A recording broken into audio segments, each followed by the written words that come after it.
chose my internship or working at Hospice of the Valley. Been there for about 12 years. And I got to know a lot of really good people there. Just co-workers, not only that, but just hearing interactions with patients and just group homes, organizations. I really like to work there. I made an appointment with a social worker in one of the clinical offices that I didn't work with closely. I work with doctors and social workers and nurses. Sat down and she kind of asked her for more of an outside perspective. You know, I understand what they do. They connect patients with resources, you know, but I don't know most of the details, so she kind of gave me a rundown of it. And I'll add it. Hospice of the Valley is in Phoenix, Arizona, but they have different clinical offices and inpatient offices where the patients are at. I work in a clinical office. Their mission statement is provide comfort and dignity as life nears its end. Hospice, of course, is with caring for patients that are diagnosed with a terminal illness of 6 months or less. They have clients of all ages. They have infants, people who are 105. I mean, I remember reading profiles of people my age. I mean, you never know who you're going to work with.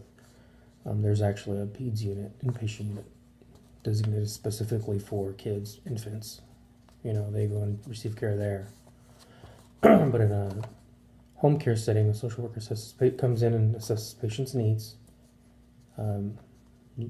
their natural resources, financial, spiritual, emotional, and connects them with whatever needs they deem they need. Sorry, I have a cough.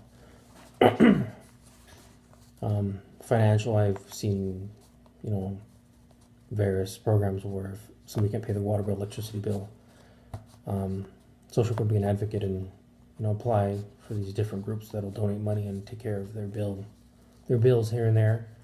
As far as spiritual needs, we have chaplains, bereavement counselors that'll go out and speak with families. They go out and help out with legal matters, you know,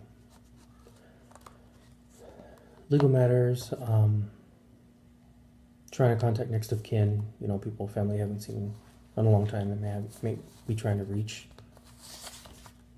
They also go in the home and help prioritize what's important, you know, with the family. And I mean, I'm sure it's pretty chaotic when your family's been diagnosed with a terminal illness. But they help, you know, give suggestions, you know, photographs, maybe make memory books, stories. You know, one example was where kids you can make a scrapbook and get pictures and have kids write stories next to the pictures. Just create something, you know, to remember them by, the family member by.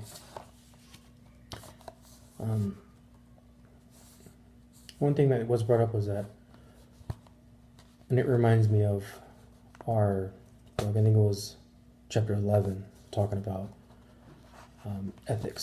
ethical dilemmas. You know, a lot of times social worker will be in the home and they'll have to decide whether a situation is deemable to be reported. I had various examples given to me, similar to the ones that we had in our book, just a little different. But it's interesting. I mean, safety is a big concern. You know, you got to make sure you're safe in the home, and just voice any concerns, you know, to the CNAs or nurses that also are visiting the home. And rapport was also important. And initially coming out to see social workers, she stated that, the social workers that I spoke with stated that rapport is really important. I mean, you really only get one chance to do it. And I actually was fortunate enough to speak with somebody who had time this week, and I also mentioned it to my boss, and I have a ride-along schedule. Well, my supervisor have a ride-along schedule next week with a social worker, just to kind of get a heads up and see what's going on. And you know, I'd really enjoy it. I've gotten to meet so many people and heard so many stories. Matter of fact, we had a chaplain that just left.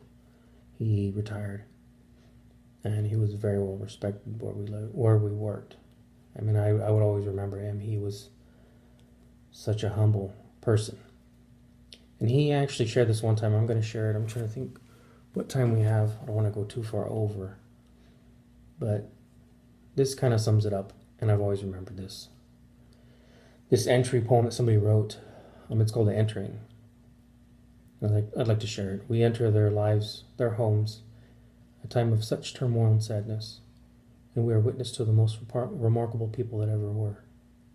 We enter their homes, their lives, a marvel and wonder at what we see, and are touched by their courage and their willingness to share.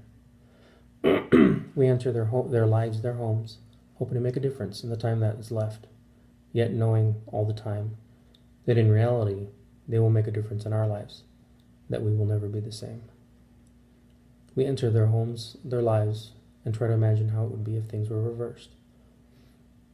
And we will be opening our lives to complete strangers on a journey that we did not choose to take. The Entering is the name of it.